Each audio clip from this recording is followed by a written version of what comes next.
ቤት አገኘው ለዲቻ ቦይስ ማለት ነው። ላሳያችሁ እስኪ። ይህ ቤት ማለት ነው 2 ቤድሩም አፓርትመንት ነው። በወር ደግሞ 35,000 ነው። በጣም የሚያምር እነሱም ይወዱታል ብዬ አስባለሁ። እንግዲህ በእርግጠኝነት ተመልከቱት። ኦፕን ኪችኑ እንዴት አባቱ እንደሚያምር እዚህ ጋር ሆኖ ዲቻ ቦይስ ኩክ ማድረግ ይችላሉ ምግባቸውን። ፍሪጅ ደግሞ እዚህ ይገጠማል። በጣም ደስ የሚለው ኦፕን ኪችን ነጭ ነው፣ ደስ የሚል። አሁን ወደ አንደኛው ቤድሩም ልውሰዳችሁ። ይሄኛው ቤድሩም አለ፣ ሰፋ ያለ ነው፣ ደስ ይላል በጣም። የራሱ ባልከኒ ያለው ባይ ዘ ወይ ንገባ በል ላሳያችሁ። የራሱ ደጃፍ ነው የሚባለው ይሄ። የሚገርም በቃ ጸጥታ ያለው ፕራይቬሲ ያለው፣ ስትገባ በዘበኞች ነው ቼክ ተደርጋ የምትገባው ምናምንና ለዲቻ ቦይስ በጣም አሪፍ ነው ብዬ አስባለሁ በእርግጠኝነት። ሁለተኛ ቤድሩም ላሳያችሁ እስኪ። ሁለተኛ ቤድሩም ይህ ነው እንደምትመለከቱት። በምንችለው ዋጋ እንግዲህ 2 ቤድሩም አግኝተናል 35,000 ብር።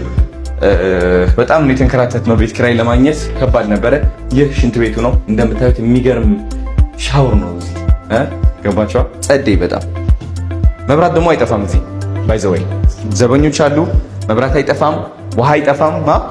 ስለዚህ ጸዴ ነው። እና እስኪ ናፒ ቪው እናሳያቸው ከዚህ የሚገርም።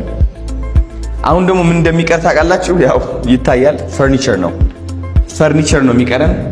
ፈርኒቸር ደግሞ አንድ ወንድማችን አለ የሰላም ፈርኒቸር ባለቤት ማለት ነው። እኔ ፈርኒሽ አደርግላቸዋለሁ ዲቻ ቦይስ ብሎናል። ይኸው እንግዲህ ለውጡ አሳያቸዋለሁ። ቴንክ ዩ